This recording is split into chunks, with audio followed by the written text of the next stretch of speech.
Kalau kita bicara tentang laki-laki yang normal, pasti laki-laki pengen lebih dong. Maka aku bilang kalau ada orang 3 tahun udah pacaran misalnya, masih pegangan tangan, aku bilang coba cek itu laki-laki normal atau enggak.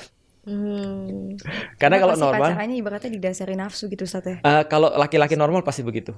Karena contoh kayak gini ya, contoh misalnya kayak gini, orang sudah nikah ya, wajar nggak kalau dia nafsu sama istrinya, boleh nggak? Boleh, karena ada cewek di situ dan laki-laki normal ketika dia ngelihat cewek pasti ada terangsangnya kan gitu kan ya. Maka ketika dia kemudian pacaran, itu menutup kemungkinan nggak itu terjadi. Ya, Sangat ngerti. tidak harusnya sih. Ya, gitu kan ya. ngerti. Nah artinya justru tujuan kenalan ini menjadi kontraproduktif dengan pacaran ini, karena pasti terjadi sesuatu yang mengkhawatirkan. Ngerti. Makanya kalau ada orang bilang enggak aku bisa jaga, aku bilang I don't think so. Karena terlalu banyak ruang-ruang itu yang memungkinkan itu terjadi gitu maksudnya. Ngerti. Nah berarti pacaran tidak menghantarkan kepada tujuannya. Nah sekarang aku mau kasih alternatif nih. Oke.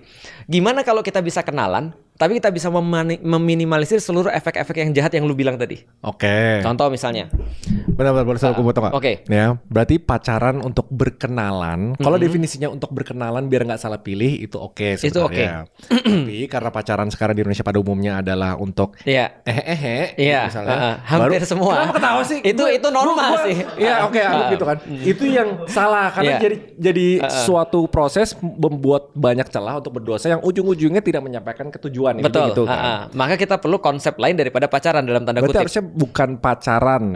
Tapi yang haram itu bukan pacaran harusnya kalau secara teknis ya. Bener. Yang haram itu Aktivitasnya. celah untuk membuat aktivitas berdosa. Betul. Tapi kalau berkenalan untuk memastikan bahwa dia bakal jadi pasangan yang tepat itu nggak salah. Itu nggak Itulah itu haram. namanya ta'aruf.